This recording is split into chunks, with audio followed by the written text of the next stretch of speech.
The Hollow Hours, the suburb of Pine Hollow, had won Best Family Community 3 years running. Wide streets lined with identical craftsman homes, community pools, and evening walks where everyone waved like old friends. Alex and Mia relocated there with their 2 kids after Alex's promotion, desperate for stability after years of city chaos. At first, everything felt perfect. The neighbors brought over welcome baskets. Mr. Reynolds from across the street mowed lawns for free on weekends. Mrs. Delgado baked cookies that smelled like childhood. But small things began to itch at Alex. The power went out every night between 2:47 and 3:13 a.m. Exactly 26 minutes.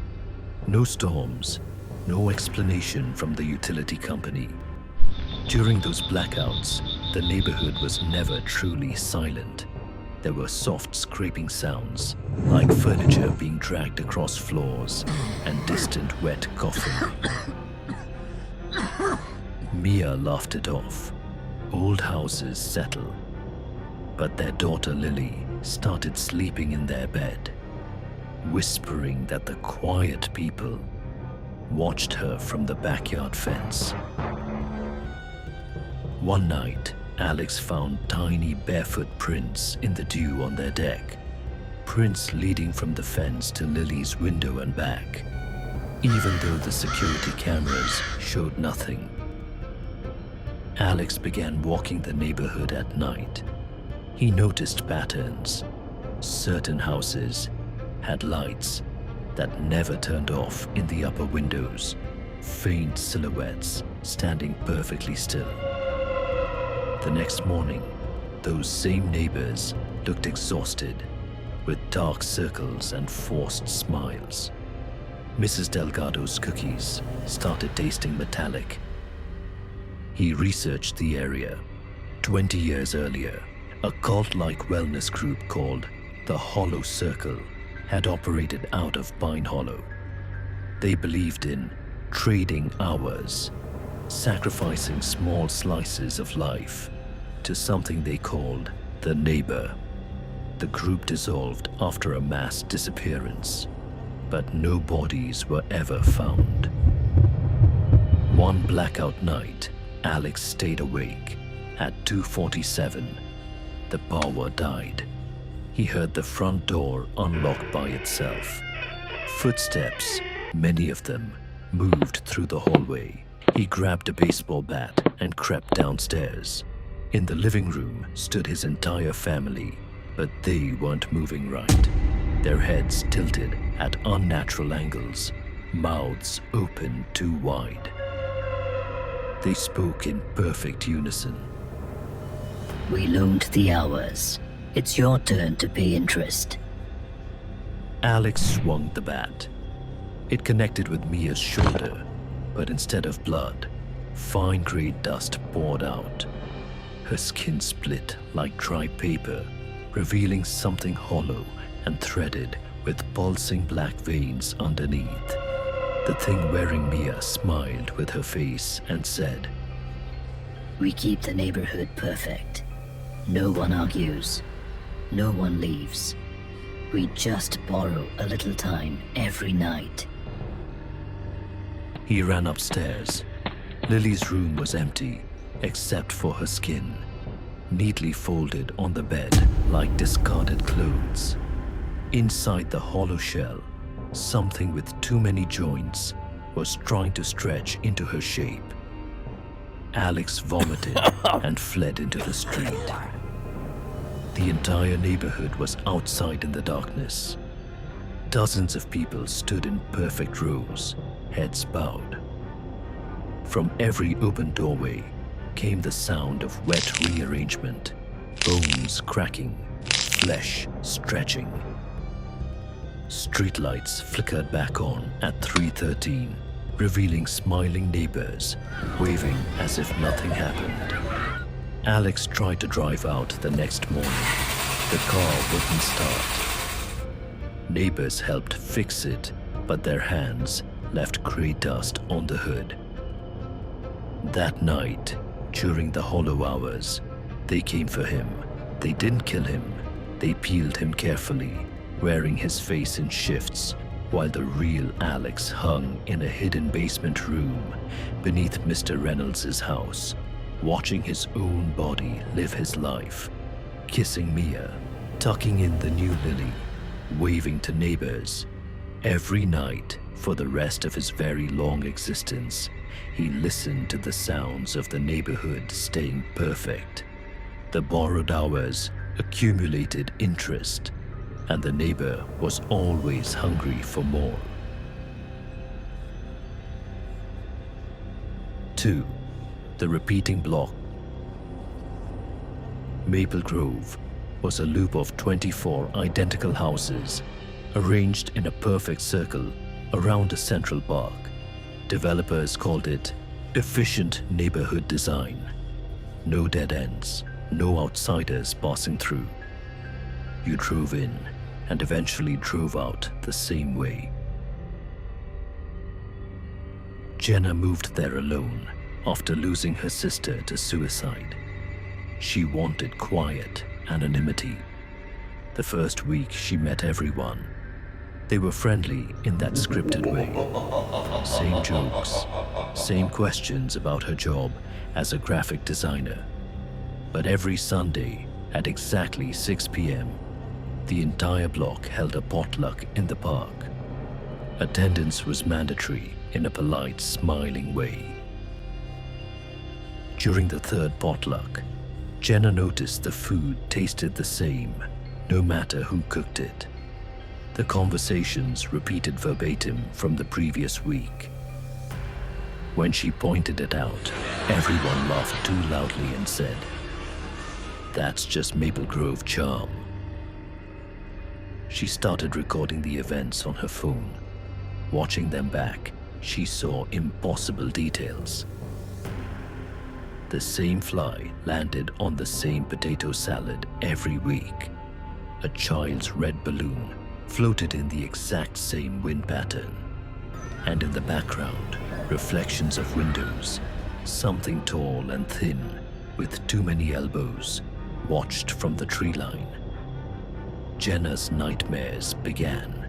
She dreamed of walking the circular street forever, passing the same houses, the same waving neighbors, while her dead sister stood in every window screaming silently. She woke up with dirt under her nails and her front door wide open. She tried to leave. The road simply curved back into the neighborhood, no matter which direction she drove. GPS showed her going straight, yet the houses reappeared. Her neighbors found her sitting in her car at 2 a.m., crying. "It's okay. They said. We all tried to leave once." Desperate, she broke into the model home at the entrance. In the basement, she found photo albums dating back decades. Every resident was pictured smiling at potlucks, except the faces slowly changed. One year, a man named David disappeared from photos. The next year, a new David appeared with slightly wrong features. The albums ended with recent pictures of Jenna herself, smiling at a potluck she hadn't attended yet. That night, the neighbors came for her. They moved as one organism, limbs synchronized. They dragged her to the park and pressed her down onto the grass, which opened like a mouth. Inside was an endless spiral of previous residents, layered, flattened, still conscious, their mouths moving in the same conversations forever. "You become the neighborhood." The thing that used to be Mr. Harlan whispered as it peeled her memories out one by one. "Your pain, your grief, your sister's death. We repeat them every Sunday, so no one has to feel them alone. We share everything here. Jenna woke up the next Sunday at the potluck. She was smiling. She told the new arrival, a young widow, how wonderful Maple Grove was. In the background, something tall and thin with too many elbows waved from the trees. The loop continued, perfect and eternal. 3. The skin tax. Birchwood Estates advertised itself as where neighbors become family, gated community, private security, and a strict HOA that enforced perfect lawns and cheerful attitudes. Daniel, a widowed architect, bought a house there, hoping the structure would help raise his teenage son, Caleb, alone. The first month was idyllic. Barbecues, kids playing, evening porch drinks.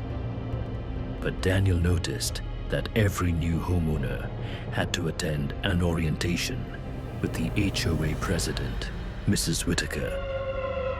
After these meetings, people became strangely compliant. They smiled more.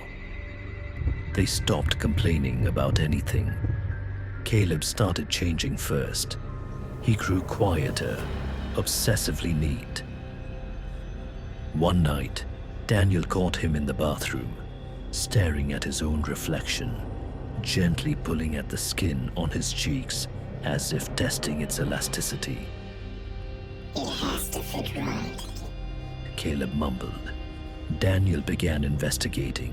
He found old property records showing unusually high turnover. Families moved in, stayed exactly 18 months, then sold at a loss and vanished. Security footage from the gate showed them leaving, but their faces were always turned away.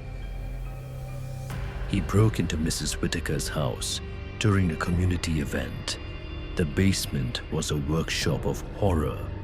Mannequin-like frames hung from the ceiling. On them were stretched human skins, carefully preserved, still twitching with residual nerve activity. Tags hung from each.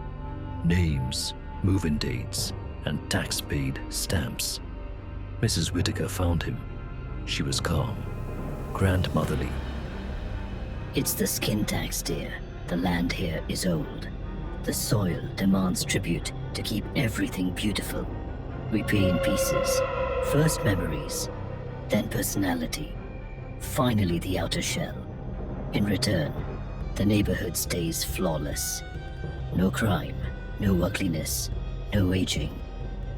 She showed him the process. A new family arrived. The parents were escorted downstairs. Thin blades and chemicals loosened the skin without killing the person underneath. The empty skins were worn by long-term residents who needed refreshing. The hollowed people were kept alive in nutrient vats, their exposed muscles and organs still functioning, forced to generate new skin slowly over years. Daniel fought. He burned part of the workshop, but the fire refused to spread. The neighborhood itself seemed to resist damage. Lawns regrew instantly. Paint restored itself. Caleb, now partially skinned and wearing someone else's smile, helped restrain his father. They took Daniel last.